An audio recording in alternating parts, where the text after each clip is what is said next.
හරි. අද අපි හදන්න යන්නේ 2015 A level ගාන. ඔයාලට මම අර අභ්‍යාස ටියුට් එකක් දුන්නානේ. ඒ අභ්‍යාස ටියුට් එකේ පළවෙනි ගාන විදියට පළවෙනිම ගාන විදියට තමයි ඒක තියෙන්නේ. අපි බලමු කොහොමද මේ 2015 A level ගාන හදන්නේ කියලා. බලමු. ඔය 2015 A level ගාන කියන්නේ ඇත්තටම විශේෂ ගානක්. මොකද A level ගානක්නේ. අපි ගානක් හදන්න කලින් මුලින්ම කරන්න ඕන දේ ගාන කියවන එක. බලන්නකෝ. අංජු හා සංජු 14:4:1 දින හවුල් ව්‍යාපාරයක් ආරම්භ කරන ලදී. ඔයාලගේ අභ්‍යාස ටියුටේ පළවෙනි ගාන. අංජු හා සංජු 2014:4:1 හවුල් ව්‍යාපාරයක් ආරම්භ කරන ලදී. ඊට පස්සේ ඔයාලට දීලා තියෙනවා givisumේ කොන්දේසි. එයාලා දෙන්න අතර ඇති වෙන givisumේ කොන්දේසි. අංජු හා සංජු ලාභ 2:1 අනුපාතයට බෙදාගෙන සෑම හවුල්කරුවෙකුටම 40000ක මාසික වේතනයක් හම්බ වෙනවා. මාසෙකට 40000ක්. ප්‍රාග්ධන ශේෂය මත 110ක් පොලිය හම්බ වෙනවා. ප්‍රාග්ධන පොලි හවුල්කරුවන් ලබා දෙන ණය සඳහා වාර්ෂික පොලිය 106යි. හවුල්කරුවන්ට අදාළ සියලු ගනුදෙනු ජංගම ගිණුමකින් වාර්තා කරනවා. ශේෂ පිරික්සුම දීලා තියෙනවා පහළ බලන්න. දේපල පිරිවෙත් උපකරණ ධාරණ වටිනාකම දීලා තියෙනවා. ධාරණ වටිනාකම කියන්නේ අර පිරිවැයෙන් සමුච්චය අඩු කරලා එන වටිනාකම. පිරිවැය කියන්නේ ගත්ත ගාන වගේ, සමුච්චය කියන්නේ මේ දක්වා ෂෙයා වල එකතු. ඒක දාන්නේ මොකේද අපි ධාරණ වටිනාකම? අපි ඔය ධාරණ වටිනාකම කියන එක දාන්නේ මූල්‍ය තත්ත්ව ප්‍රකාශය හදන්න. දේපල පිරියත උපකරණ මත ෂෙයා. දේපල පිරියත උපකරණ මත ෂෙයා වාට හොයලා දීලා තියෙනවා. වෙළඳ ලැබිය යුතු දෑ බැංකුවේ ඇති මුදල් ප්‍රාග්ධන ගිණුම්. අන්න ප්‍රාග්ධන ගිණුම් ශේෂ දීලා තියෙන්නේ ඇයි ඒ? ප්‍රාග්ධන පොලි හොයන්න. ඊට පස්සේ 14:8:1 දින අංජු ලබා දුන් ණය කියලා එකක් තියෙනවා. ඒ කියන්නේ අංජු ණයක් දීලා තියෙනවා ව්‍යාපාරයට. 14:8:1 දීලා තියෙන්නේ. වෙළඳ ගෙවිය යුතු දෑ විකුණුම් ගැනුම් මෙහෙයුම් වියදම් අංජුට ගෙවූ වැටුම් ණය මත ගෙවූ පොලි සංජුට ගෙවූ ප්‍රාග්ධන පොලි අංජුට ගෙවූ පොලි හොම දීලා තියෙනවා. ඊට පස්සේ කියනවා අංජුට අයිති ගොඩනැගිල්ලක ව්‍යාපාරය ආරම්භ කරන ලදී. අපි බලමු ගාන අතිරේක තොරතුරෙන් තොරතුරු හදා යන්න බලමු. අපි මුලින්ම හදමු ආදායම් ප්‍රකාශ. සාමාන්‍යයෙන් නම් හවුල් ව්‍යාපාර ගානක් හදද්දී ඔය ආදායම් ප්‍රකාශයයි ජංගම ගිණුමයි එකටම හදන්න ඕනේ. ඒ කියන්නේ ආදායම් ප්‍රකාශයට දේවල් දාන ගමන් ගිහිල්ලා ජංගම ගිණුමටත් දාන්න ඕනේ.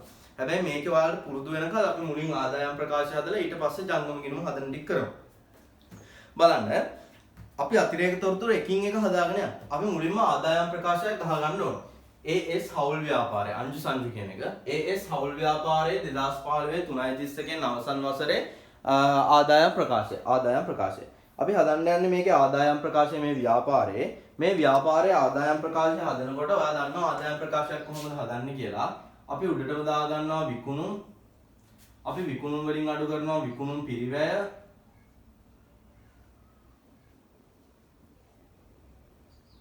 අපිට එනවා දලලාභය. ඊට පස්සේ අපි දාන්න ඕනේ ආදායම් ටික අපේ තියෙන. ඊට පස්සේ අපි වියදම් තියනවා නම් ඒ ටික දාන්න ඕනේ. ඊට පස්සේ අපි සුද්ධ ලාභය හොයාගෙන යනවා. ඔහොම තමයි වෙන්නේ වැඩේ. එතකොට බලන්න අතිරේක තොරතුරු 1 කියවලා අතිරේක තොරතුරු 1 අතිරේක තොරතුරු 1 කියනවා අංජුට අයිති ගොඩනැගිල්ලක ව්‍යාපාරය ආරම්භ කරන ලදී. අපි ව්‍යාපාරය පටන් අරන් තියෙන්නේ අංජුට අයිති ගොඩනැගිල්ලක. ඒ සඳහා වාර්ෂිකව 2,40,000ක කුලියක් අංජුට ගෙවිය යුතු අතර ගෙවිය යුතු වේ. අංජුට අවුරුද්දට ගෙවන්න ඕනේ 2,40,000ක ගොඩනැගිලි කුලිය.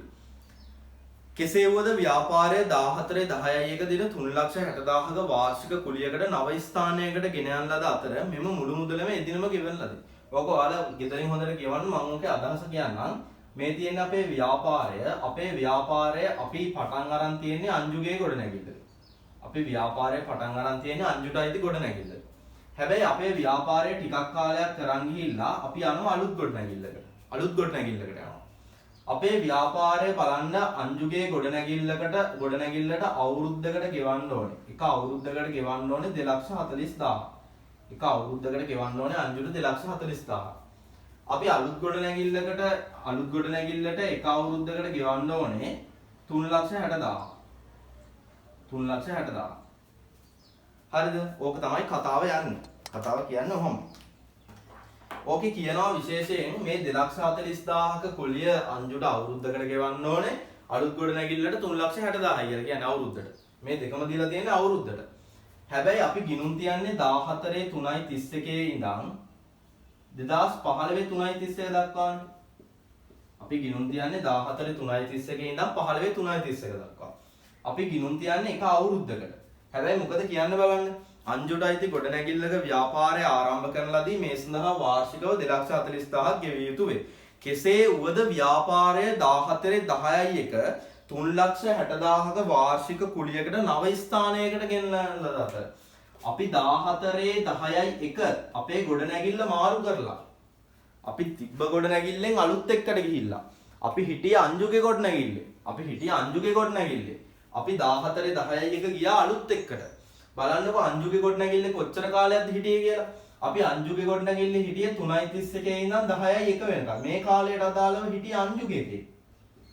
මෙතන ඉඳන් මෙතෙන්ට යනකම් හිටියේ අලුත් එකේ. මෙතන ඉඳන් මෙතෙන්ට යනකම් අංජුගේ එකේ හිටියා. මෙතන ඉඳන් මෙතෙන්ට අලුත් එකේ. අලුත් එකේ. ඒකනේ කියන්නේ ඔකේ. බලන්න අංජුගේ ගොඩනැගිල්ලේ මාස කීයද හිටියේ කියලා.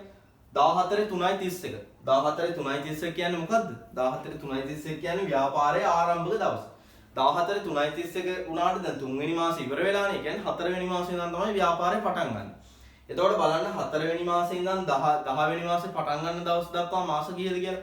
4 වෙනි මාසෙම අදාළයි. 5 6 7 8 9 9 10යි එකනේ අලුත් එකට යන්නේ 9 මාස 6ක් ඉඳලා මාස 6ක් අපි අංජුගේ ගොඩනැගිල්ලේ මාස 6ක් ඉඳලා එහෙනම් ඉතුරු මාස 6 ඉඳලා තියෙන්නේ මොන ගොඩනැගිල්ලද? අපි ඉතුරු මාස 6 ඉඳලා තියෙන අලුත් ගොඩනැගිල්ල. අංජුගේ මාස 6යි ඉඳලා තියෙන අලුත් ගොඩනැගිල්ලේ මාස 6යි. මාස 6යි. ගිනුම් තියෙන කාලය දක්වා අලුත් ගොඩනැගිල්ලේ මාස 6යි. අංජුගේ ගොඩනැගිල්ලේ මේ ගොඩනැගිල්ල මාරු කරන දවස දක්වා මාස 6යි. එතකොට බලන්නකො ගොඩනැගිලි කුලිය ගන්නකොට කොහොමද ගන්න කියලා. බලන්න කොහොමද ගන්න කියලා. අංජුට අවුරුද්දට ගෙවන්න ඕනේ 2,40,000. හැබැයි අවුරුද්දට 2,40,000 වුණාට හිටියේ මාස 6යි. මාස 6යි හිටියේ. එහෙනම් අවුරුද්දට 2,40,000 නම් මාස 6ක හොයන්න දෙකෙන් බෙදනවා. එතකොට ඔයාට එනවා මාස 6ක කුලිය 1,20,000යි කියලා. 1,20,000. අලුත් ගොඩනැගිල්ලේ අවුරුද්දක කුලිය 360යි. අලුත් ගොඩනැගිල්ලේ අවුරුද්දක කුලිය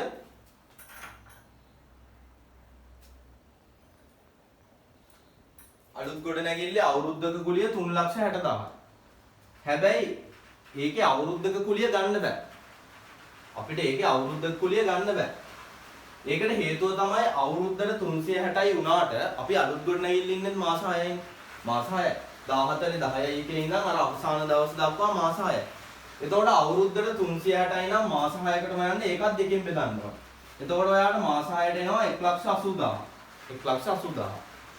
ඔයා මේක හදන්නේ බිංදු 3 අයින් කරලා නම් උඩට බිංදු 3 දාන්න. එතකොට මේක 1,20,000යි 1,80,000යි ලියන්න ඕනේ නෑ.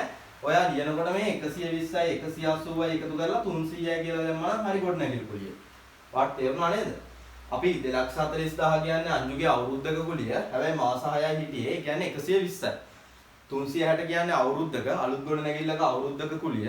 හැබැයි ඒකේ හිටියෙත් මාස 6යි. එතකොට 180යි. දෙකෙන් බෙදුවා. එතකොට මෙතන ඔයා වියදම් වල ගොඩනැගිලි කුලිය කියලා දාන්න ඕනේ.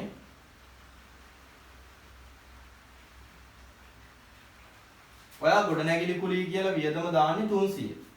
ගොඩනැගිලි කුලිය කියලා වියදම දාන්නේ 300. ඊට පස්සේ බලන්න ඒ අතිරේක තොරතුරු ඉවරනාට පස්සේ අපි යන් දෙවෙනි අතිරේක තොරතුරට.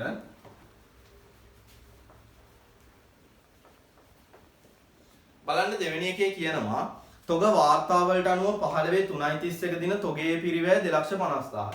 15/3/31 කියන්නේ ව්‍යාපාරයේ අවසාන දවස. අවසාන දවසේ තොගේ පිරිවැය. ඒ කියන්නේ අග තොගය. අග තොගේ පිරිවැය 250යි කියනවා. අග තොගේ 250. හැබැයි මොකද වෙලා තියෙන්නේ බලන්න. අංජු සංජු විසින් ලබාගත් 30,000ක් 20,000ක් පිරිවැය වූ භාණ්ඩ තොග වාර්තාවල ඇතුළත් කරනවා නේද? ඒ කියන්නේ අංජුයි සංජුයි තොගයක් ගෙදර අරන් ගිහිල්ලා. තොගයක් ගෙදර අරන් ගිහිල්ලා.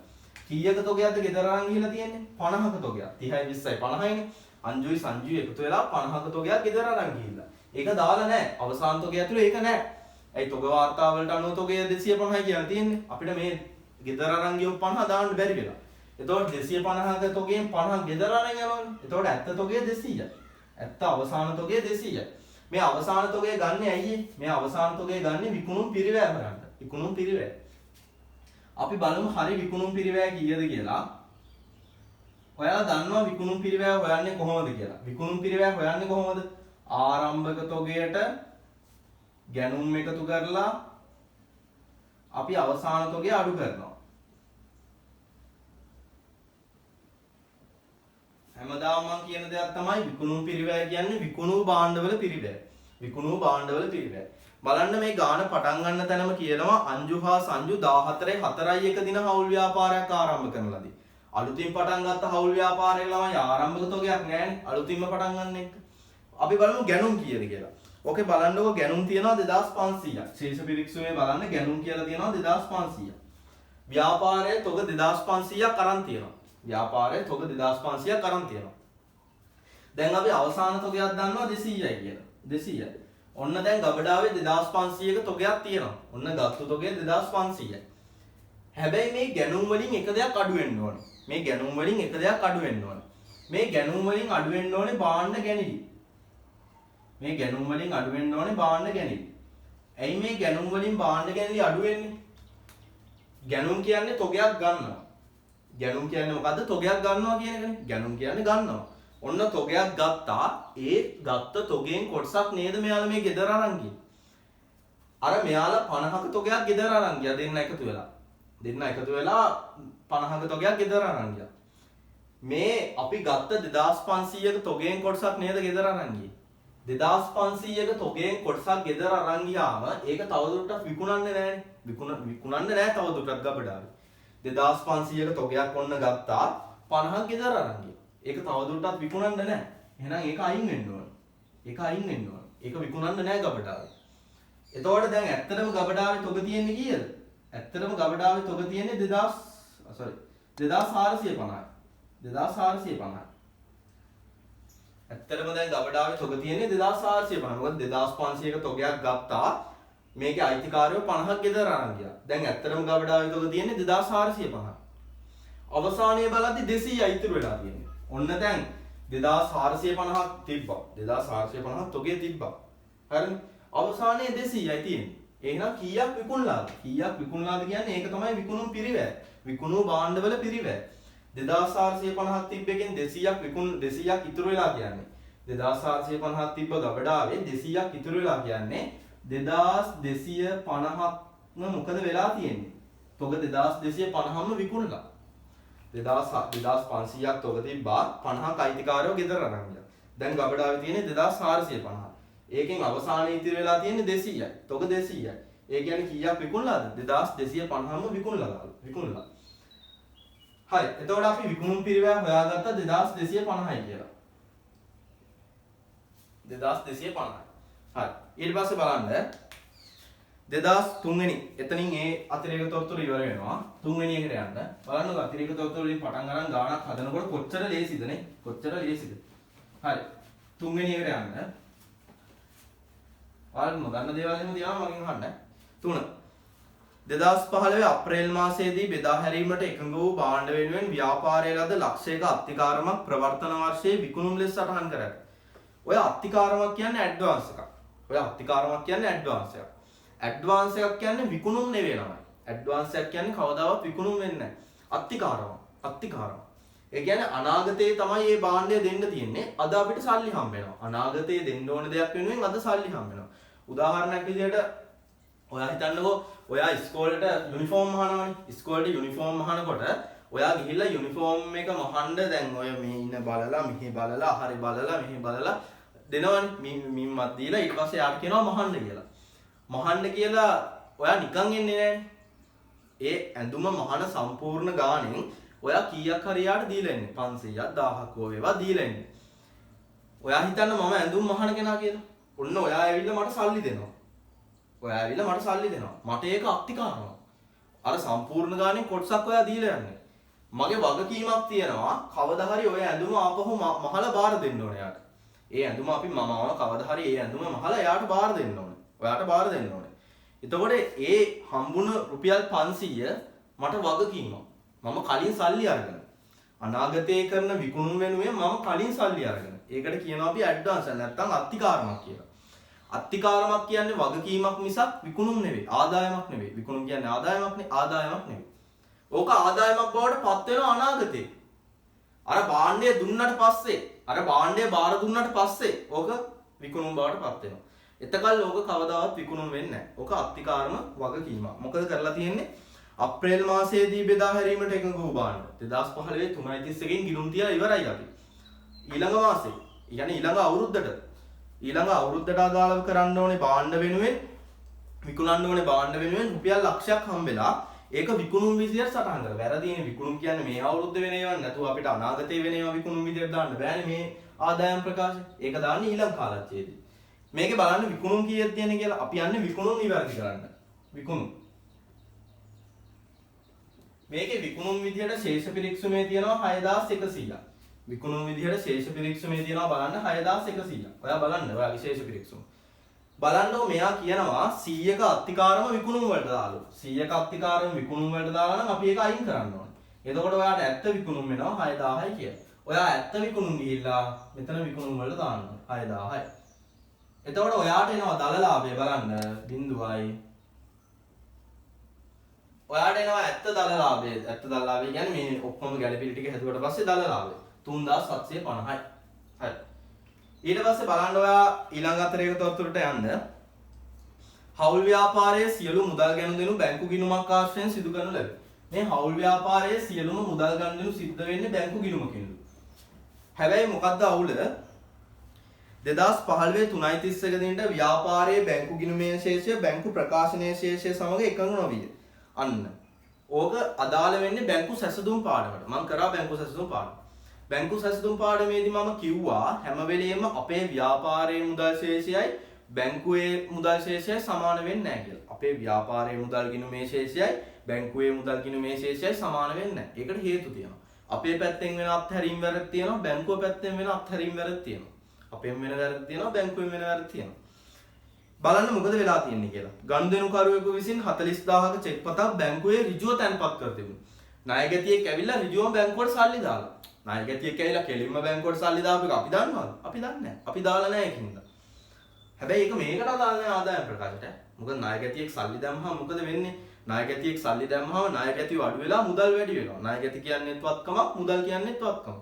මේකට දාන්නේ ආදායම් වියදම් විතරනේ. ඒකනේ ආදායම් ප්‍රකාශයෙන් ලාභය හොයන්නේ. ලාභය හොයන්න ගන්නේ ආදායම් වියදම් විතරයි. ඒක අදාළ නැහැ. හැබැයි ඒක අදාළ වෙන්නේ ඕකේ මොකක් හරි අහලා ඇති.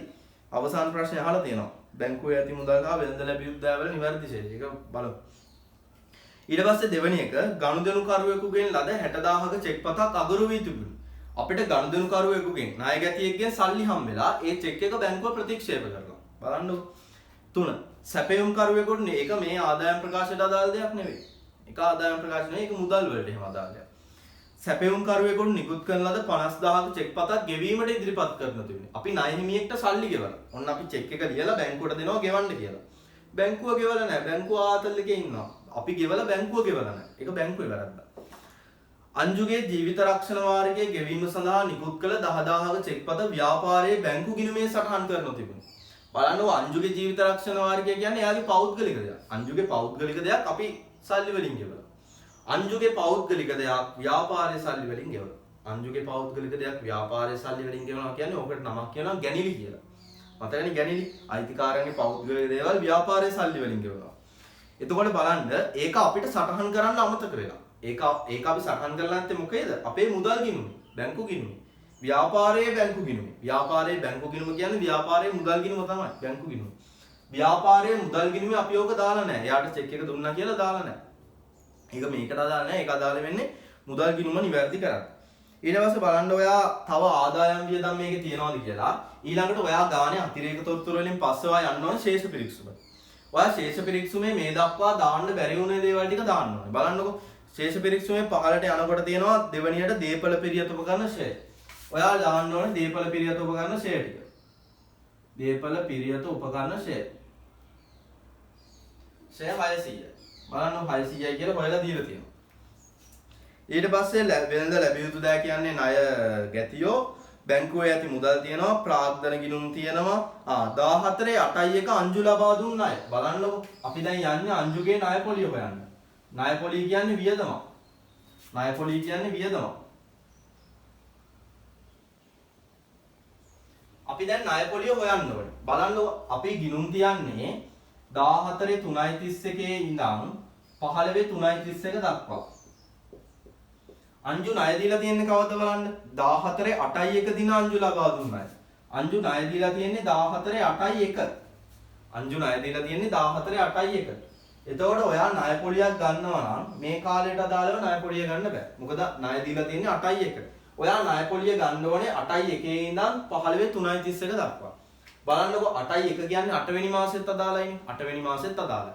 8 වෙනි මාසෙත් අදාළයි. එතකොට 8 වෙනි මාසේ 9 10 11 12 1 2 3 මාස 8යි. ඔයා ගෙදරින් ගණන් හදලා බලන්න ඔයා ණය පොලිය ගන්නවා නම් ගන්න ඕනේ මාස 8කට.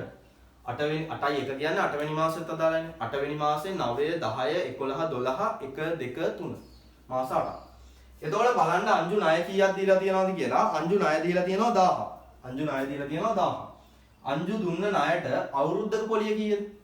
බලන්නකෝ ඔයා ගානි ගිවිසුමට ගිහිල්ලා. ගිවිසුමේ තියෙනවා හවුල්කරුවන් ලබා දෙන ණය සඳහා වාර්ෂිකව 106ක පොලියක්. දැන් මෙන්න අංජු කියන හවුල්කාරයා ණයක් දීලා ඒකේ අවුරුද්දක පොලිය 106යි. අවුරුද්දට 106යි. අපි දැන් හොයන්න යන්නේ එක අවුරුද්දක පොලිය. අවුරුදු එකක පොලිය. එතකොට අවුරුදු එකක පොලිය හොයන්නේ අර 1000න් 106ක් ගන්න ඕනේ. මොකද අවුරුද්දක පොලිය 106යි කියනවා කිවිසුමේ. හවුල්කාරයන්ගේ ණයට. එතකොට ඔයාට අවුරුද්දක පොලිය එනවා 60යි කියලා. අවුරුද්දක පොලිය 60යි. හැබැයි අපිට අවුරුද්දක පොලිය වැඩක් නැහැ. අපිට ඕනේ මාස 8ක පොලිය. අවුරුද්දකට 60යි එක මාසයකට හොයන්න 12න් බෙදන්න ඕනේ. හරිනේ.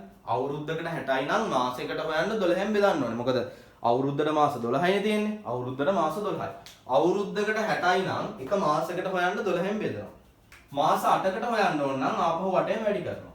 60 12න් බෙදුවාම එන්නේ මාසෙක පොලිය. ඒක මාස 8කට හදාගන්න 8ෙන් වැඩි කරනවා. එතකොට 12යි මෙතන 5යි 5 වරක් 8 40යි. ඔයා පොලිය විදිහට දාන්න ඕනේ මෙන්න මේ 40. ඔයා ණය පොලිය කියලා දානවා අංජු 40යි. ණය පොලිය කියන්නේ ව්‍යාපාරයට වියදම. අංජු නෙවෙයි මොකා දැම්මත් ණය පොලිය වියදම. හරි. ඊට පස්සේ බලන්න තව තියනවාද කියලා වෙළඳ ගෙවිය යුතු දෑ කියන්නේ ණය හිමි විකුණුම් අපි දැම්මා ගැනුම් දැම්මා මෙහෙයුම් වියදම්. අන්න මෙහෙයුම් වියදම් තියෙනවා. ඒක දාන්න ඕනේ මෙතන. ඒක වියදම. ඔයාට හොයලා දීලා තියෙනවා. බලන්න මෙහෙයුම් වියදම් කීයක් තියෙන්නේ කියලා 820යි. මෙහෙයුම් වියදම් 820යි. ඔයා ඒක දාන්න ඕනේ. දාන්න ඕනේ. ඊට පස්සේ තියෙන ඒවා බලන්න අංජුට ගෙවු වැටුප්. අංජුට ගෙවු වැටුප් කියන එක මෙතනට අදාළ නැහැ නේ. අංජුට ගෙවු වැටුප් දාන්නේ ජංගම කිව්වොත්. මෙතන දාන්නේ ව්‍යාපාරයේ පැත්තෙන් ආදායම් වියදම් විතරයි. අංජුගේ ණය මත ගෙවු පොලේ. අනික අංජුට ගෙවු වැටුප් කියන්නේ ඔය හවුල් වේතනයන්නේ ගෙවල් තියෙන්නේ. හවුල් වේතන අපි ගන්නේ ලාභය බෙදන්න විතරයි. ලාභය බෙදන්න ගන්නේ හවුල් වේතන. වියදමක් විදිහට දාන්නේ නැහැ. අංජුගේ ණය මත ගෙවු පොලි. අංජුගේ ණය දාලා තියෙනවා සම්පූර්ණ ගාන. ඒකෙන් කොටසක් ගෙවලා සංජුට ගෙවු ප්‍රාග්ධන පොලි. සංජුට ප්‍රාග්ධන පොලියක් ගෙවලා අංජුට ගෙවු පොලි නව කාර්ය සඳහා ගෙවු පොලි. ඔක්කොම දාලා ඉවරයි. ආයෙ දාන්න දෙයක් නැහැ. ඔය ගෙව් කියලා අර ශේෂ පිරික්සුමේ තියෙන ඒවා ටික දාන්නේ නැහැ. ඒවා දාන්නේ වෙනත් දේවල් වලට. වෙනත් එක්ක. හේතුව තමයි මෙතන අපි දාන්නේ සම්පූර්ණ ගාන. සම්පූර්ණ ගාන දානකොට ගෙවපුවා දාන්න ඕනේ නැහැ මෙතන. මොකද ආදායම් ප්‍රකාශයක් හදනකොට අපි දාන්නේ සම්පූර්ණ වියදම. මේ කාලයට අදාළ සම්පූර්ණ වියදම. ගෙවපු ගාන දාන්නේ නැහැ. ගෙවපු ගාන දාන්නේ නැහැ. හරි. ඔච්චරයි. වියදම් ටික මෙච්චරයි. බලමු වියදම් වල එකතුව කීයද කියලා. ඔයාලා බලන්න එකතු කරලා 0යි 4යි 2යි 6යි 6 9 8යි 1760. වියදම් වල එකතුව 1760. ඔයාලා බලන්න 1760 එනවාද කියලා මට වර්ධින්නත් පුළුවන් මොකද මම මොකද එකපාර හදාගෙන යන හින්දා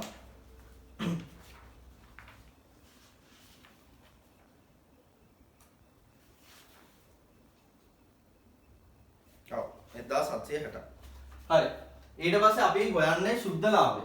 අපිට මේ ඔක්කොම අඩු කරාම ආදායම් වලින් වියදම් අඩු කරාම අපිට එන්නේ සුද්ධ ලාභය. ඔයා සුද්ධ ලාභය ගන්න ඕනේ බලන්න 0.0යි 5න් 6ක් බෑ 15න් 6ක් 9යි 6න් 7ක් 9යි 2න් එකක් 1යි 1990යි. ඔයාට සුද්ධ ලාභය එනවා 1990යි කියලා. ඔයා දැන් කරන්න ඕනේ මේ සුද්ධ ලාභය හවුල්කාරයන්ට බෙදන්න ඕනේ. ඔයාට මතක ඇති සුද්ධ ලාභය හවුල්කාරයන්ට බෙදන ආකාරය. අපේ ව්‍යාපාරයේ උපයන ලාභය හවුල්කාරයන්ට බෙදන ආකාරය මතකනේ.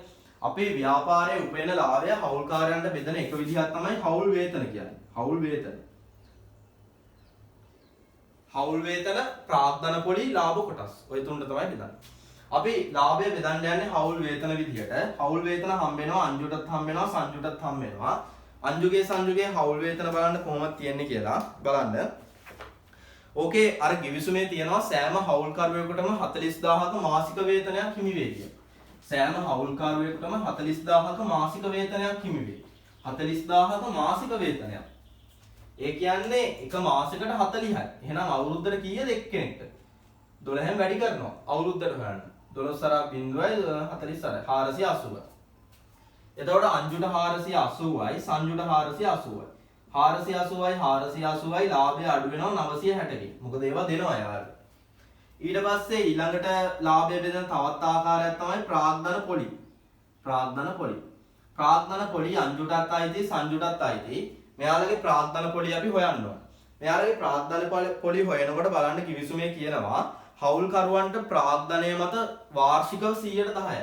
හවුල්කරුවන්ට ප්‍රාග්ධනය මත වාර්ෂිකව 110යි. හරි. බලන්න ප්‍රාග්ධන ශේෂ කොහොමද තියෙන්නේ කියලා මෙයාලගේ ප්‍රාග්ධන ශේෂ. බලන්නකො ශේෂ පිරික්සුමේ ප්‍රාග්ධන ගිණුම් අංජු තියෙනවා 1800ක්. අංජු සංජු. අංජුගේ ප්‍රාග්ධන ගිණුම් ශේෂය 1800යි සංජුගේ 1300යි. බලන්නකො ශේෂ පිරික්සුමේ ප්‍රාග්ධන ගිණුම් කියලා තියෙනවා 1800යි 1300යි. මේකේ තියෙනවා කිවිසුමේ හවුල්කරුවන්ගේ ප්‍රාග්ධනය මත 110ක වාර්ෂික පොලියක්. එහෙනම් 110යි. මෙයාගෙනුත් 110යි. 1800න් 110ක් කියන්නේ 180යි. මේක 130යි. 180යි 130යි. එතකොට අංජුට 180යි සංජුට 130යි. 180යි 130යි අඩු වුණාම මෙතනින් අඩු වෙනවා 310ක්. 310ක් අඩු වෙනවා. 310ක්. ඊට පස්සේ බලන්න කොහොමද එන්නේ කියලා. ඔයා දැන් කරන්න ඕනේ මෙන්න මේ 1990ක සුද්ධ ලාභයක් අපි ඉපෙව්වා. ඒකෙන් කොටසක් දුන්නා හවුල් වේතන විදියට, කොටසක් දුන්නා ප්‍රාග්ධන පොලි විදියට. දැන් කීයක් ඉතුරුද තව ලාභය? 1990න් 960කුයි 310කුයි අඩු කරන්න. දෙකම අඩු කරන්න එපා. 960යි 310යි. ඒ දෙකම අඩු කරාම ඔයාට එනවා ඉතිරි ලාභයේ විදියට ඔයාට එනවා 720ක්. 720ක්. ඔයාට මෙතනින් එනවා 720ක්. අපි දැන් යන්නේ ඔය ඉතිරි 720 හවුල්කාරයන්ට බෙදන්න. ඉතිරි 720 හවුල්කාරයන්ට බෙදන විදිහ ඔයා දන්නවා. බෙදන්නේ ලාභ කොටස් විදියට. ලාභ කොටස්. අවසානයේදීන් බෙදන්නේ ලාභ කොටස් විදියට. ලාභ කොටස් අයිති වෙනවා අංජුටත් අයිති වෙනවා සංජුටත් අයිති වෙනවා. එතකොට අපි දැන් 720ක සුද්ධ ලාභය බෙදන්න ඕනේ අංජුටයි සංජුටයි. ඒ 720 බෙදන අනුපාතය දීලාද බලන්න. අංජු හා සංජු අතර ලාභාලාභ දෙකට එක අනුපාතයට බෙදාගන්න. මෙයාලා ලාභය බෙදාගන්නේ දෙකට එක අනුපාතයට. දෙකට එක. ඒ කියන්නේ 720 කියන එක බෙදන්න ඕනේ දෙකට එක අනුපාතයට. 2යි 1යි 3යි. මේක 3ෙන් බෙදුවා නම් එක් කොටසක් හොයාගන්න පුළුවන්. එකක්. 2යි 1යි 3යි. 3ෙන් බෙදුවාම ඔයාට එක් කොටසක් එනවා 240යි කියලා. එක් කොටසක් 240යි. 240 ඒවා දෙකක් මෙයාටයි. 240 ඒවා දෙකක් කියන්නේ 480යි. 240 ඒවා එකක් මෙයාටයි. ඒ කියන්නේ 240යි. 480යි 240යි එකතු වුණාම ඔයාට එනවා 720ක්. 720න් 720 ගියාම ඉතිරි සුද්ධ ලාභය බිඳුවයි. ඉතිරි සුද්ධ ලාභය බිඳුවයි. දැක්කනේ? ලාභය බිඳුව දක්වා බෙදන්න ඕනේ. හරි. මේක තමයි දැන් ආදායම් ප්‍රකාශය. අපි විකුණුම් හොයාගත්තා. අපි විකුණුම් පිරිවැය හරියට හදාගත්තා. අර භාණ්ඩ ගැන ලිහිම අඩු කරලා ඊට පස්සේ දල ලාභය හෙව්වා. ආදායම් මුකුත් මේකේ තිබ්බේ නැහැ. මුකුත් නැහැ ආදායම් වෙන. වියදම් ටික දාන්න ඕනේ. මතකනේ ගොඩනැගිලි කුලිය ගැන කතා කරනකොට ගොඩනැගිලි කුලිය දෙසරයකට අපි ගත්තේ. අංජුගේ ගොඩනැගිල්ලේ මාස 6ට වෙනම ගත්තා. නව ගොඩනැගිල්ලේ මාස 6ට වෙනම ගත්තා. ඒ දෙක එකට එකතු කරලා 300ක්. දේපල පිළියත් උපකරණ ශේෂ පිරික්සුමේ ලස්සනට දීලා තිබ්බා. ණය පොලි බලන්නකො ණය පොලි ගන්නකොට අපි ශේෂ පිරික්සුමේ තිබ්බා 14 8යි 1 අංජුන් දුන්නා 1000ක ණයක් කියලා. අංජුගේ 1000ක ණයට අවුරුද්දට 106යි කියලා තියෙනවා කිව්සුමේ. එතකොට 1000ට 106ක් කියන්නේ අවුරුද්දට 60යි. හැබැයි 8යි 1 ණය දුන්න හින්දා මාස 8කට ගන්න. මාස 8යි. මාස 8කට පොලිය 40යි. මෙහෙයුම් වියදම් එහෙමම දැම්මා. සුද්ධ ලාභය හෙව්වා. ඒ ලාභය හවුල්කාරයන්ට බෙදනවා. බෙදන්නේ හවුල් වේතන ප්‍රාග්ධන පොලි ලාභ කොටස් විදිහට. අවසානයේ බිඳුව දක්වාම බෙදාගෙන යනවා. හරි. ඊළඟට අපිට හදන්න තියෙන්නේ ජංගම ගිණුම. ඔන්න බලාගන්න ජංගම ගිණුමක් හදන්න යන්නේ.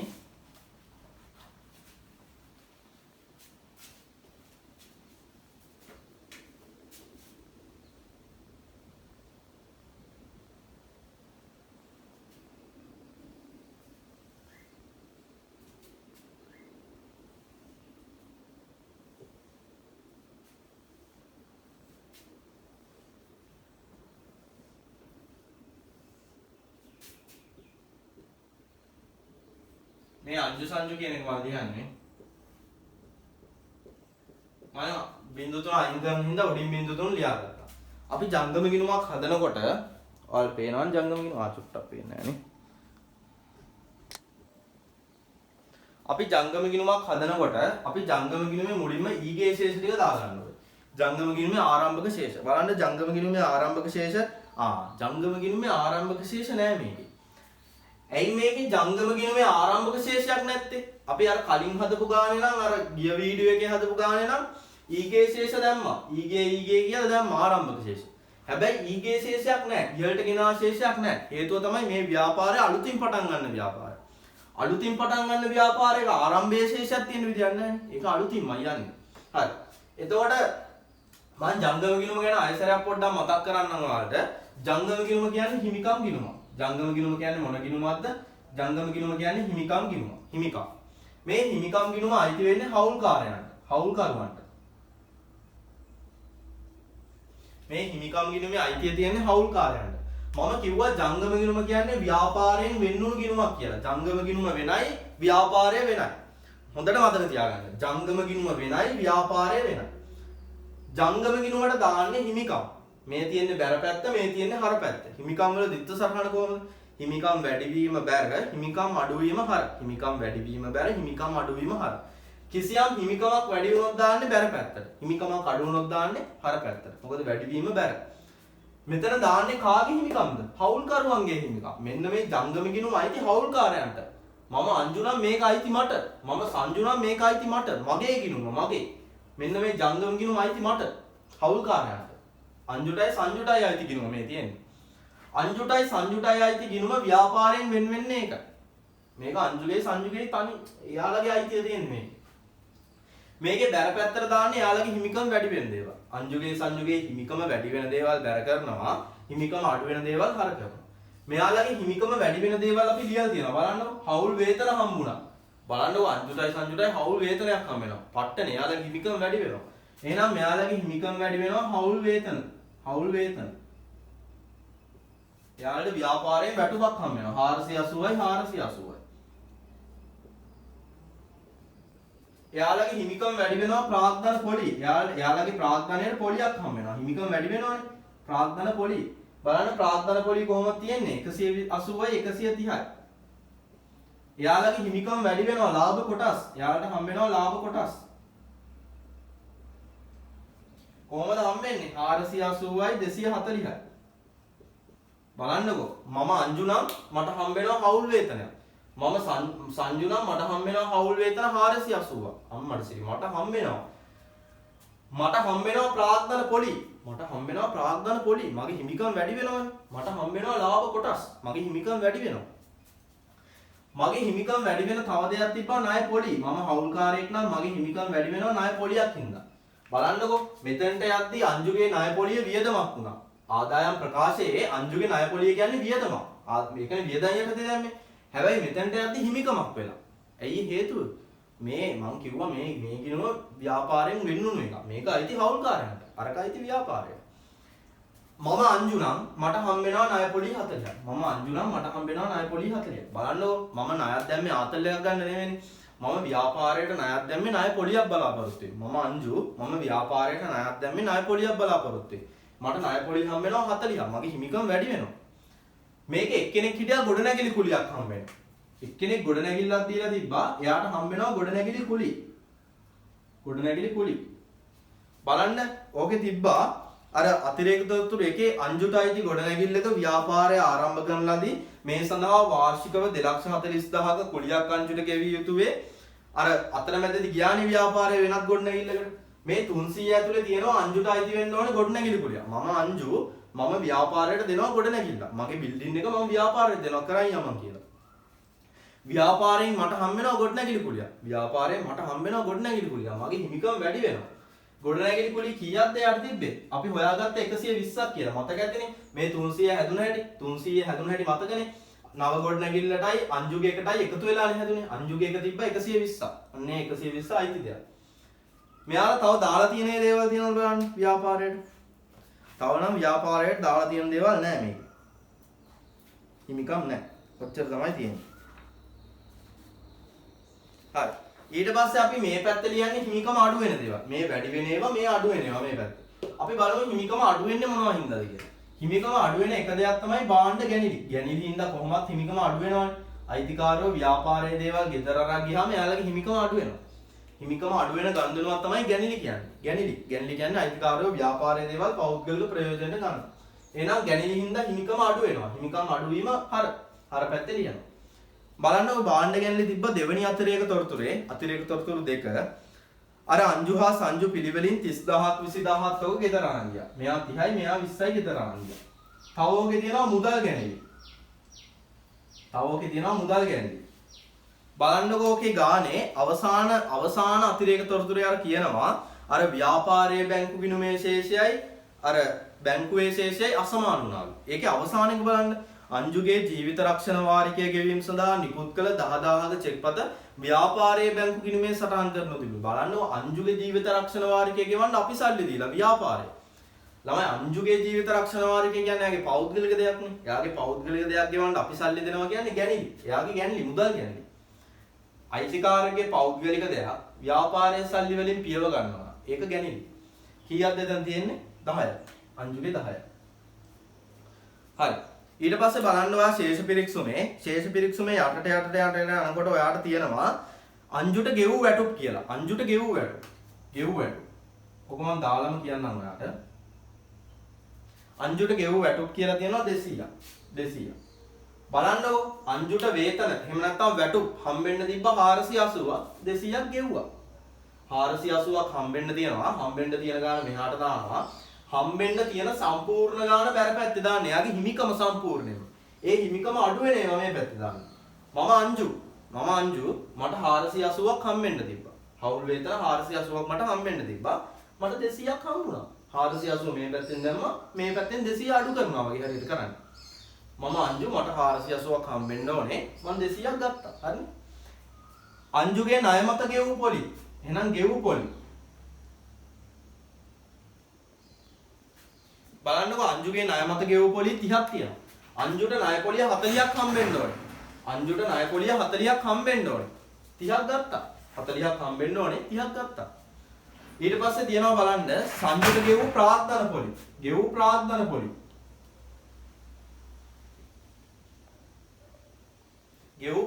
පොලි. බලන්නකෝ සංජුට 130ක ප්‍රාග්ධන පොලියක් හම්බෙන්න ඕනේ. බලන්නකෝ සංජුට ගෙවූ ප්‍රාග්ධන පොලි 100යි. සංජුට 100ක් හම්බෙලා. මරුනේ 100ක් හම්බෙලා. අංජුට ගෙවූ කුලි. නැත්නම් ලද කුලි කියලා මෙතන ලියුවත් ගැටලුවක් නැහැ. මොකද අංජුගේ පැත්තෙන් ගත්තොත් එයාට හම්බෙන එකක් ඕක. අංජුට ගෙවන්න තිබ්බ 120ක්.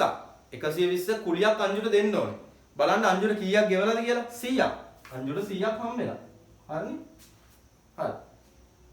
මෙතන දාන්නේ එතකොට හවුල්කාරයන්ගේ දේවල් විතරයි. හවුල්කාරයන්ගේ හිමිකම් වැඩි වෙන දේවල් බැර කරනවා. ඒකෙන් ගත්තු දේවල් සහ අඩු වෙන දේවල් හර කරනවා. ඊට පස්සේ අපි ගිණුම තුලනය කරන්න ඕනේ. ජංගම ගිණුම තුලනය කරනකොට වැඩි පැත්තේ ශේෂය එකතු කරන්න ඕනේ. බලන්න.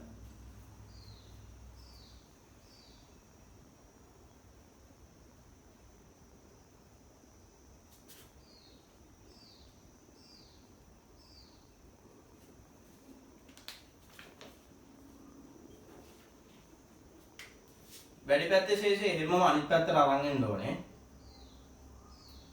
මෙතනින් අපි මදි ශේෂය හොයන්න ඕනේ. මදි ශේෂය අපි කියනවා පාගේ ශේෂය කියලා. 1300න් මේ ටික අඩු වෙන්න ඕනේ. 1300න් ඒ ටික අඩු වුනහම 930යි. 850න් මේ 120 අඩු වෙන්න ඕනේ. 850යි. එතකොට 730යි.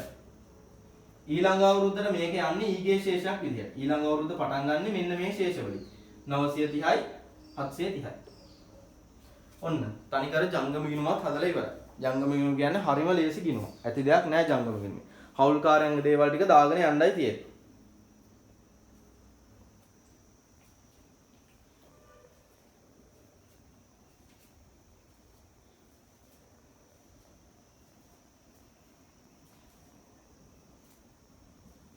හරිනේ? හරි. ඊළඟට ගානේ තවත් කොටසක් තියෙනවා. ගානේ ඊළඟට අහන්නේ ඔයාලගෙන් 2015 3:31 දිනට හවුල් ව්‍යාපාරයේ බැංකුවේ ඇති මුදල් හා වෙළඳ ලැබිය යුතු දෑවල නිවැරදි ශේෂයක්. හවුල් ව්‍යාපාරයේ බැංකුවේ ඇති මුදල් සහ වෙළඳ ලැබිය යුතු දෑවල ශේෂයන් අහන්නේ. ඒක නම් අර බැංකු සැලසුම් පාඩමට තමයි සම්බන්ධ වෙන්නේ. ඔයාලට ඒක ගෙදරින් හදන්නත් පුළුවන්. බැංකු ශේෂයනේ ඔයාලගෙන් අහන්නේ. මේකේ මම හදන හැටි ඕනනම් කියන්නම්. බැංකුවේ ඇති මුදල් තියෙනවා 130ක්. ඊට පස්සේ ඔයාලට තියෙන්නේ ව්‍යාපාරයේ මුදල් ගිණුමේ නිවැරදි ශේෂය හොයන්න.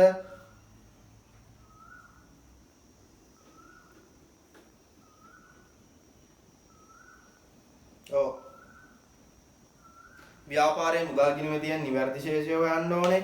ඊට පස්සේ මෙයාලා ප්‍රශ්නෙට අහන්නේ හවුල් ව්‍යාපාරයේ බැංකුවේ ඇති මුදල් කියලා. එතකොට ඔයා හදන්න ඕනේ ඔකේ බැංකු සැසුමක් හදන්න ඕනේ. බලන්න පළවෙනි එක බලන්න තියෙනවා. ගනුදෙනු කරුවෙකු විසින් 40000ක චෙක් පතක් බැංකුවේ ඍජුව තැන්පත් කර තිබුණි. එතකොට ඒක අපේ ව්‍යාපාරයේ මුදල් ගිණුමට එකතු වෙන්න ඕනේ. එතකොට 170යි. ඊට පස්සේ අගරුණා චෙක් එකක් හම්බුන එකක් ඒ 60 අඩු කරන්න ඕනේ. එතකොට 170න් 60ක් ගියාම 110 වෙනවා. ඊට පස්සේ ගෙවීමට ඉදිරිපත් නොවු චෙක් තියෙනවා. ඔහොම තියෙනවා. අපි හදමු. ඒ කියන්නේ මේකේ අහන්නේ බැංකුවේ හරිනම් තියෙන්න ඕනේ අපේ මුදල් ශේෂය. බැංකුවේ හරිනම් තියෙන්න ඕනේ අපේ නිවැරදි මුදල් ශේෂය. බලමු. මේක මකනවා.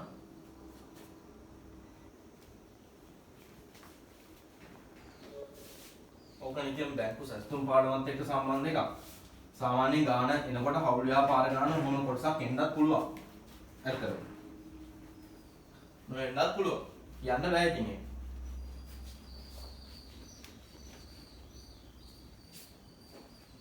හරි. අපෙන් අහන්නේ ප්‍රශ්නේ 2015 3:31 දිනට හවුල් ව්‍යාපාරයේ බැංකුවේ ඇති මුදල්. අපෙන් අහන්නේ හරි මුදල් ශේෂයක් අහන්නේ. මුදල් ශේෂය. ඒ කියන්නේ අපේ බැංකුවේ තියෙන්න ඕන ශේෂය අහන්නේ. බැංකුවේ හරිනම් තියෙන්න ඕන ශේෂය. අපේ බැංකුවේ හරිනම් තියෙන්න ඕන ශේෂය අහන්නේ. කියන්නේ අපේ හරි මුදල් ශේෂය අහන්නේ. අපේ හරි මුදල් ශේෂය හදනකොට ඔයාලට ක්‍රම දෙකකට මේක හදන්න පුළුවන්. එකක් හිතින් හදන්නත් පුළුවන්. නැත්තම් මුදල් ගිණුමක් ගහලා හදන්නත් පුළුවන්. මුදල් ගිණුම. මුදල් ගිණුමක් ගහලා හදනකොට ඕකේ ඊගේ ශේෂය ඔයා දාගන්න ඕන. ඊගේ ශේෂය කියන්නේ මේ දක්වා තියෙන මුදල් ශේෂය. බලන්නකො. ඔයාගේ ශේෂ පිරික්සුමේ තියෙනවා බැංකුවේ ඇති මුදල් කියලා 130ක්. බැංකුවේ දැනට සල්ලි තියෙනවා 130ක්. අපි ව්‍යාපාරයේ පොත්වල ලියලා තියෙන 130ක් කියලා. ශේෂ පිරික්සුම කියන්නේ ව්‍යාපාරයේ පොතක්නේ. ව්‍යාපාරයේ ලියලා තියෙන්නේ අපි ඊගේ ශේෂය 130. කියන්නේ අපේ ශේෂය 130යි. බලන්නකො බැංකුවේ ඇති මුදල් කියලා 130ක් වෙනවා. බලන්න අවසාන අතිරේක තොරතුරේ කියනවා පහළ තියෙන දේවල් හෙලිදරව් වෙලා. හෙලිදරව් වෙලා කියන්නේ ඒවා අපි දාලා නැති දේවල් නෙවෙයි හෙලිදරව් වෙලා තියෙන්නේ. දාලා නැති දේවල්. එක බලන්න ගනුදෙනු කරුවෙකු විසින් 40000ක චෙක් පතක් බැංකුවේ ඍජුව තැන්පත් කර තිබුණා. ණයගැතියෙක් ඍජුවම බැංකුවට සල්ලි දාලා. ණයගැතියෙක් ඍජුවම බැංකුවට සල්ලි දාලා. අපි දන්නේ නැහැනේ අපි දාන්න ඕනේ. අපිට සල්ලි හම්බෙලා තියෙනවා කාගෙන්ද? ණයගැතියෙක්ගෙන්. ණයගැතියෙක්ගෙන් 40ක් හම්බෙලා. එතකොට ඊළඟ එක බලන්න ගනුදෙනු කරුවෙකුගෙන් ලද 60000ක චෙක් පතක් අගරු වී තිබුණා. අගරු වෙනවා කියන්නේ ප්‍රතික්ෂේප කරනවා බැංකුව. අපිට ණයගැතියෙක්ගෙන් සල්ලි හම්බෙලා. අපිට ණයගැතියෙක්ගෙන් සල්ලි හම්බෙලා ඒ සල්ලි ප්‍රතික්ෂේප වෙලා. ළමයි ණයගැතියෙක්ගෙන් සල්ලි හම්බෙනවා. ණයගැතියෙක්ගෙන් සල්ලි හම්බෙනකොට මුදල් ගිණුම වැඩි වෙනවා. මුදල් වැඩි වෙනවා. ඒ කියන්නේ හර වෙනවා. මුදල් කියන්නේ වත්කම් ගිණුමක් වත්කම් වැඩි වීම හර. ණයගැතියෙක්ගෙන් අපිට සල්ලි හම්බෙලා. හම්බෙනකොට අපි මොකද කරලා තියෙන්නේ? අපි හර කරලා. හැබැයි බැංකුව ප්‍රතික්ෂේප කරලා. එහෙනම් අපි ඒක ආපහු බැර කරන්න ඕනේ. කාගෙන්ද සල්ලි හම්බුනේ? ණයගැති 60. ණයගැතියෙක්ගෙන් සල්ලි හම්බෙනකොට හර පැත්තේ ලියලා මේක 130 ඇතුලේ ඔක තියෙනවා හර පැත්තේ 130 ඇතුලේ තියෙනවා. හැබැයි බැංකුව පස්සේ කියනවා අපි ඒක ප්‍රතික්ෂේප කරාගෙන. එහෙනම් ඒක ආපහු අඩු කරන්න ඕන. හරි. 3. සැපයුම් කරුවෙකුට නිකුත් කරන ලද 50000ක චෙක් පතක් ගෙවීමට ඉදිරිපත් කරනු තිබුණා. අපි චෙක් එකක් ලියලා බැංකුවට දීලා ගෙවන්න කියලා. බැංකුව ගෙවලා නැහැ. අපි චෙක් එකක් ලියලා දීලා තියෙනවා. අපි දීලා අපේ වැරද්දක් නැහැ. අපි හරියට සටහන් කරලා. මේ 130 ඇවිල්ලා තියෙන්නේ අපි ඒක අඩු කරලා. අපි හරියට ලියලා දීලා බැංකුවට. බැංකුව තාම ගෙවලා නැහැ. ඒක බැංකුවේ අවුලන්නේ. ඒක අපිට අදාළ නැහැ.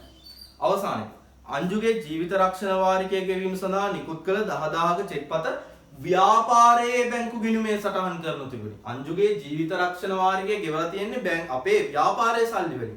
ව්‍යාපාරයේ සල්ලි වලින් ගෙවලා. හැබැයි දාන්න බැරි වෙලා. එහෙනම් ඒක දාන්න ඕන. යනිදි අංජුගේ ජීවිත රක්ෂණ වාරිකය කියන්නේ ඒක පෞද්ගලික දෙයක් නේ ගෙවලා තියෙන්නේ. යනිදි 10.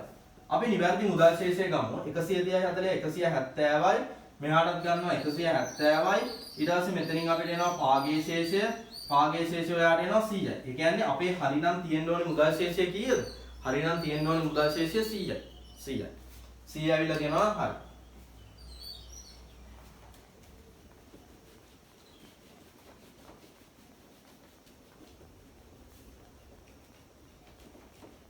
ඊළඟට ඔයාගෙන් මොකක්ද අහන්නේ? එතනම අහනවා වෙළඳ ලැබිය යුතු දෑ වල නිවැරදි ශේෂය.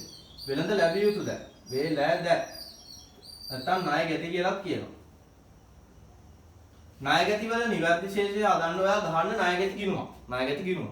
ණය ගැති ගිණුමේ බලන්නකෝ ශේෂය කීයක් තියෙන කියලා දැනට මේ දක්වා ශේෂය මේ දක්වා බලන්නකෝ ශේෂ පරීක්ෂමේ තියෙනවා වෙළඳ ලැබිය යුතු දෑ කියලා 900ක්.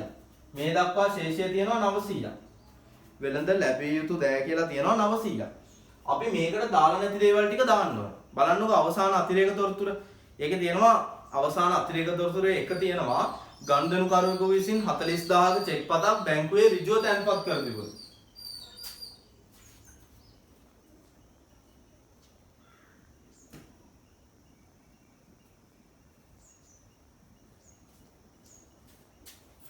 ගනුදෙනුකරුවෙකු විසින් 40000ක චෙක් පතක් බැංකුවේ ඍජුව තැන්පත් කර තිබුණා. ගනුදෙනුකාරයෙක් ඇවිල්ලා ඍජුවම බැංකුවට සල්ලි දාලා. කියන්නේ ණය ගැතියෙක්. ණය ගැතියෙක් ඇවිල්ලා ඍජුවම බැංකුවට සල්ලි දාලා. ළමයි ණය ගැතියෙක් ඇවිල්ලා ඍජුවම බැංකුවට සල්ලි දාපු එක අපි දන්නේ නැහැ නේ. ඒ කියන්නේ අපි ණය ගැතිය අඩු කරලත් නැහැ. ළමයි ණය ගැතියෙක් සල්ලි දීලා. ණය ගැතියෙක් සල්ලි දුන්නාම ණය ගැතිය අඩු වෙනවා මුදල් විදියට. සල්ලිනේ දීලා තියෙන්නේ. කීයක්ද අඩු වෙන්න ඕන ණය ගැතිය? 40ක්. 40ක් අඩු වෙනවා. ඊළඟ එක. ගනුදෙනුකරුවෙක් කියන්නේ ණය ගැතියෙක් ඈ. ගනුදෙනුකරුවෙන් ලද 60000ක චෙක් පතක් අගරු වී තිබුණේ. අපිට ණය ගැතියෙක්ගෙන් සල්ලි හම්බෙලා ඒක බැංකුව ප්‍රතික්ෂේප කළා. ණය ගැතියෙක් සල්ලි ගෙවපු ගමන් බැර කරලා තියෙන්නේ. ණය ගැතියෙක් සල්ලි ගෙවපු ගමන් බැර කරලා තියෙන්නේ. හැබැයි ප්‍රතික්ෂේප වුණාම ණය ගැතිය ආපහු වැඩි වෙනවා. ණය ගැතිය සල්ලි දුන්න ගමන් බැර කරනවා. ඒක බැංකුව ප්‍රතික්ෂේප කරනවා ආපහු හර කරනවා. හර කරනවා මුදල් කියලා. සල්ලිනේ ආපහු මෙව වෙන්නේ 60. ප්‍රතික්ෂේප වෙන්නේ දාපු සල්ලි ටික. ඊට පස්සේ සැපයුම් කරුවෙකුට සම්බන්ධ දෙයක් තියෙන්නේ. සැපයුම් කරුවෙක් කියන්නේ ණය හිමියෙක්. ඒක මේකට අදාළ නැහැ. ඊළඟට ආයෙ මුකුත් මේකේ අදාළ වෙන දේවල් නැහැ.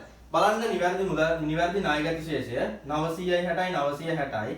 මේ පැත්තටත් අරන් යනවා 960. ඔයාට මෙතනින් එනවා නිවැරදි ශේෂය පාගේ ෂේ විදියට. 960න් 40ක් ගියාම 920යි. එතකොට නිවැරදි එක එනවා 920යි. බලන්න නිවැරදි වෙළඳ ලැබිය යුතු දෑ කීයද? 920යි. හරිම ලේසි ගාණක්. එහෙම හිතන්න දෙයක් නැහැ. හවුල් ව්‍යාපාර ගාණක් කියන්නේ සම්පූර්ණයෙන්ම මේ වගේ ගාණකට. තව මේක මෙච්චරක් හිතන්න තව චූටි කොටසක් තියෙනවා ප්‍රාග්ධන ගිණුම කියලා. හරිම ලේසියි. විකුණුම් පිරිවැය ආදායම් වියදම් ලාභයේ වේදනාකාරය දාලා ආදායම් ප්‍රකාශයක් හදා ගන්නවා. ඊට පස්සේ ඒකේ තියෙන සමහර දේවල් මේ හවුල් වේතන ප්‍රාග්ධන පොලි ලාභ කොටස් මෙයාලට හම්බෙන්න ඕන ණය පොලි හවුල්කාරයන්ගේ සම්බන්ධ දේවල් දාලා ජංගම ගිණුමක් හදනවා. ජංගම ගිණුමේ බැර පැත්තට දානවා. එයාලට හම්බෙන්න ඕනේ හැමදේම. ජංගම ගිණුම හදනකොට තව එක දෙයක් කියනවා. ඔයා හවුල්කාරයා විදියට හිතන්න. මම තමයි හවුල්කාරයා. මේ මගේ ගිණුම කියලා හිතන්න. හිතලා හදන්න. මේ බැර පැත්තට දානවා හම්බෙන්න ඕනේ සියලුම දේ. හර පැත්තට දානවා අඩු වෙන දේවල් සහ ගෙවපු දේවල්. ප්‍රාර්ථනා පොලියෙන් කොටසක් ගෙවල් නම් හර කරනවා. එහෙම තමයි හදන්නේ. හරි. එහෙනම් මෙතනින් මේ ගණන් ටික ඉවර වෙනවා. ඒ කියන්නේ එක පාස් පේපර්ස් ගණනක් ඉවර වෙනවා. තව ගණන් එහෙමමයි හදන්න. මම ඊළඟ වීඩියෝ එකත් ළඟම දානවා ගොඩක් වෙලාවට සෙන්සුරාදා හෝ ඉරිදා වැටෙයි දවස් දෙකකින් දෙකට වගේ තමයි දැන් වීඩියෝ දැමෙන්නේ ගොඩක් තියෙනවා මේකේ වීඩියෝ 15ක් විතර තියෙනවා. ඉතින් හොඳට බලා ගන්න. මේක ඉවරුණාට පස්සේ හවුල්කරුවන් බඳවා ගැනීම කරන්න ඕනේ. හවුල්කරුවන් බඳවා ගැනීම කරද්දී කීර්ති නාමය කියලා තියෙනවා. ගොඩක් දේවල් කරන්න තියෙනවා. ඊට පස්සේ ඒකවත් ටිකෙන් ටික යන්න ඕනේ අපි. හරි. එහෙනම් අදට පන්තිය ඉවරයි වීඩියෝ එකත් ඉවරයි. හරි. ඔයාලට තියෙන ප්‍රශ්න මගෙන් අහන්න. ඒ වෙලාවෙම රිප්ලයි එකක් දාන්න බැරි වුණත් මම පස්සේ වල්ලා හරි දානවා. හරි. හැමෝටම සුබ දවසක්.